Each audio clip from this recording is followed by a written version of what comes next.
ರಾಜ್ಯದಲ್ಲಿ ಬೆಸ್ತ ಜನಾಂಗಕ್ಕೆ ಸಿಗಬೇಕಾಗಿರುವ ಯಾವುದೇ ಸೌಲಭ್ಯಗಳು ಇದುವರೆಗೂ ಸಿಕ್ಕಿಲ್ಲ. ರಾಜಕೀಯವಾಗಿ, ಆರ್ಥಿಕವಾಗಿ, ಸಾಮಾಜಿಕವಾಗಿ ಹಿಂದುಳಿದಿದ್ದು, ಸಮುದಾಯ ಸಂಘಟಿತರಾಗಿ ತಮ್ಮ ಹಕ್ಕುಗಳಿಗಾಗಿ ಹೋರಾಟ ಮಾಡಬೇಕು ಎಂದು ಬೆಂಗಳೂರು ಗ್ರಾಮಾಂತರ ಜಿಲ್ಲಾ ಬೆಸ್ತರ ಸಂಘದ ಜಿಲ್ಲಾಧ್ಯಕ್ಷ ಎಂ ಮುನಿಕೃಷ್ಣಪ್ಪ ಹೇಳಿದರು. ವಿಜಯಪುರ ಪಟ್ಟಣದ ಪ್ರವಾಸಿ ಮಂದಿರದಲ್ಲಿ ಬೆಸ್ತರ ಸಂಘದ ಜಿಲ್ಲಾ ಸಂಘದ ಪದಾಧಿಕಾರಿಗಳ ಆಯ್ಕೆ ಸಭೆಯಲ್ಲಿ ಅವರು ಮಾತನಾಡಿದರು. ಬೆಸ್ತರ ಸಮುದಾಯವು ಶೈಕ್ಷಣಿಕವಾಗಿ, ರಾಜಕೀಯವಾಗಿ ಬೆಳೆಯಬೇಕು, ಸಂಘಟನೆ ಬಲಪಡಿಸಬೇಕು. ರಾಜಕಾರಣಿಗಳಿಗೆ ನಮ್ಮ ಸಮುದಾಯ ಇದೆ ಎನ್ನುವ ನೆನಪೇ ಇಲ್ಲದಂತಾಗಿದ್ದು, ನಾವು ಕೂಡ ಇದ್ದೇವೆ ಎನ್ನುವುದನ್ನು ನೆನಪು ಮಾಡಬೇಕಾಗಿದೆ. ಸಮುದಾಯದ ಪ್ರತಿಯೊಬ್ಬ ವ್ಯಕ್ತಿಯೂ ಸಮುದಾಯದ ಸಂಘಟನೆಗಾಗಿ ಕೆಲಸ ಮಾಡಬೇಕು ಎಂದರು. ಸಾಂಸ್ಕೃತಿಕ ಕಾರ್ಯದರ್ಶಿ ವೆಂಕಟೇಶ್ ಮಾತನಾಡಿ, ಬೆಸ್ತ ಸಮುದಾಯ ನಿರಂತರವಾಗಿ ಸಮಾಜ ಸೇವಾ ಕಾರ್ಯಗಳಲ್ಲಿ ತೊಡಗಿಸಿಕೊಂಡು ಬರುತ್ತಿದೆ. ಆದರೆ ಸಮುದಾಯದ ಜನರು ತಮ್ಮ ಬದುಕು ಕಟ್ಟಿಕೊಳ್ಳಲು ಅಗತ್ಯವಾಗಿರುವ ಯಾವುದೇ ಸೌಲಭ್ಯಗಳು ಲಭಿಸುತ್ತಿಲ್ಲ. ಆದ್ದರಿಂದ ಸರಕಾರ ಈಗಲಾದರೂ ನಮ್ಮ ಸಮುದಾಯದ ಕಡೆಗೆ ಗಮನ ಹರಿಸಬೇಕು ಎಂದು ಒತ್ತಾಯಿಸಿದರು. ಜಿಲ್ಲಾ ಸಂಘದ ಅಧ್ಯಕ್ಷರಾಗಿ ಮುನಿಕೃಷ್ಣಪ್ಪ, ಗೌರವಾಧ್ಯಕ್ಷರಾಗಿ ನಾರಾಯಣಸ್ವಾಮಿ, ಉಪಾಧ್ಯಕ್ಷರಾಗಿ ಲೋಕೇಶ್, ಕಾರ್ಯಾಧ್ಯಕ್ಷರಾಗಿ ಅಂಜಿನಪ್ಪ, ಕಾರ್ಯದರ್ಶಿಯಾಗಿ ಪ್ರದೀಪ್, ಸಹಕಾರ್ಯದರ್ಶಿಯಾಗಿ ಅರುಣ್ ಕುಮಾರ್, ಸಾಂಸ್ಕೃತಿಕ ಕಾರ್ಯದರ್ಶಿಯಾಗಿ ವೆಂಕಟೇಶ್, ಸಂಘಟನಾ ಕಾರ್ಯದರ್ಶಿಯಾಗಿ ಗುರುಪ್ರಕಾಶ್, ಖಜಾಂಚಿಯಾಗಿ ವೆಂಕಟೇಶ್, ಪಿಳ್ಳರಾಜು, ವಿಶ್ವನಾಥ್, ಅಜಯ್, ಮಂಜುನಾಥ್, ಟಿ ಮಂಜುನಾಥ್, ಎಸ್ಎಂ ಮಂಜುನಾಥ್ ಅವರು ಆಯ್ಕೆಯಾಗಿದ್ದಾರೆ. ಎನ್ ಭಾಸ್ಕರ್ ಬಾಬು ಜೊತೆ ಎಂ ಮುನಿನಾರಾಯಣ, ಎಸ್ಪಿಎನ್ ನ್ಯೂಸ್, ವಿಜಯಪುರ.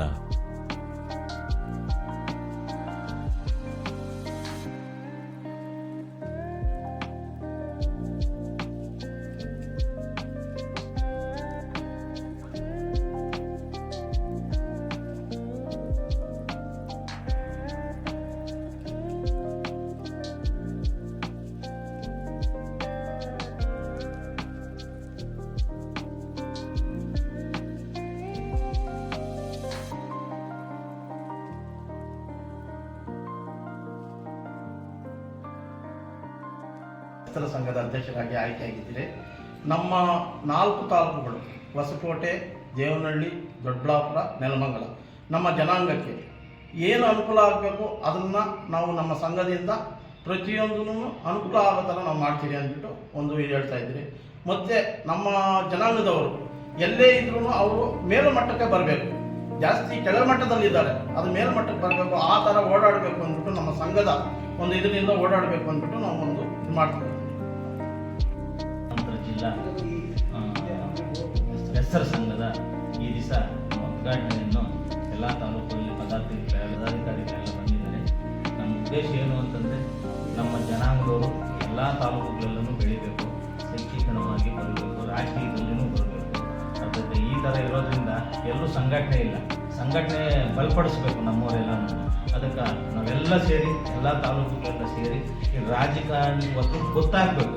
ನಮ್ಮ ಸಮಾಜ ಐತೋ ಇಲ್ಲೋ ಅಂತ ಗೊತ್ತಿಲ್ಲ ರಾಜಕಾರಣಿಗಳಿಗೆ, ನಾವು ಐತೆ ಅಂತ ತೋರಿಸ್ಬೇಕು ಅಂತ ಹೇಳ್ಬಿಟ್ಟು ನಾನು ಈ ಸಂದರ್ಭದಲ್ಲಿ ನೀವೆಲ್ಲ ಕಾಲಾವಕಾಶ ಮಾಡಿಕೊಟ್ಟಿದ್ದಕ್ಕೆ ನಮ್ಮ ಅಧ್ಯಕ್ಷರ ಪರವಾಗಿ, ನಮ್ಮ ಗೌರವಾಧ್ಯಕ್ಷ ನಾರಾಯಣಸ್ವಾಮಿ ಪರವಾಗಿ